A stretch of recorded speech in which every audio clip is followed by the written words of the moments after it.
May demand siya, kaya andi dito siya sa Pilipinas. Kasi ano siya, depression siya. May anesthetic effect siya sa tao na gumagamit nito. Pampakalma. Na may demand siya sa market. Though ang number one substance abuse pa rin sa Philippines, yung shabu. Hindi na bago ang pagkakasabat ng ketamine sa Pilipinas. Subalit ayon kay Philippine National Police Drug Enforcement Group Director, Police Brigadier General Eliazar Mata, malaking hamon sa kanila ang tila pagtaas ng demand nito sa bansa. Hindi naman ito first time na malaki. May market kasi siya. May ano siya, may legal use siya. Ano siya, prescribed but dangerous drug. Pag naabuso, it will lead to the death of an individual or user. Noong isang linggo, naaresto sa isang buy-bust operation ang dalawang Pakistani national sa parking lot ng isang hotel sa Malate, Manila. Nakumpiska sa kanila ang nasa 47 kilos ng ketamine na nagkakahalaga ng 235 million pesos.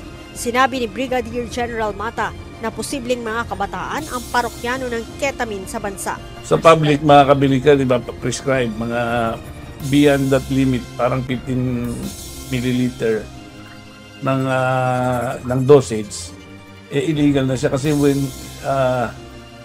when used excessively, may bad effect sa tao, di ba?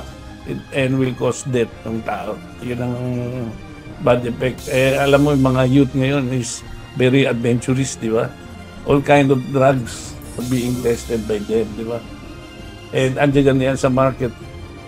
Ang ketamine ay isang uri ng dissociative anesthetic na ginagamit medically bilang maintenance ng anesthesia.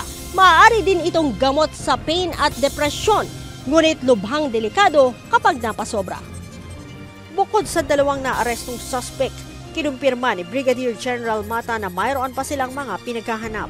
Yung PNP nyo po at PDEA ay continuously conducting follow-up operation for possible arrest ng mga people or person behind ng smuggling ng illegal drugs dito sa Philippines.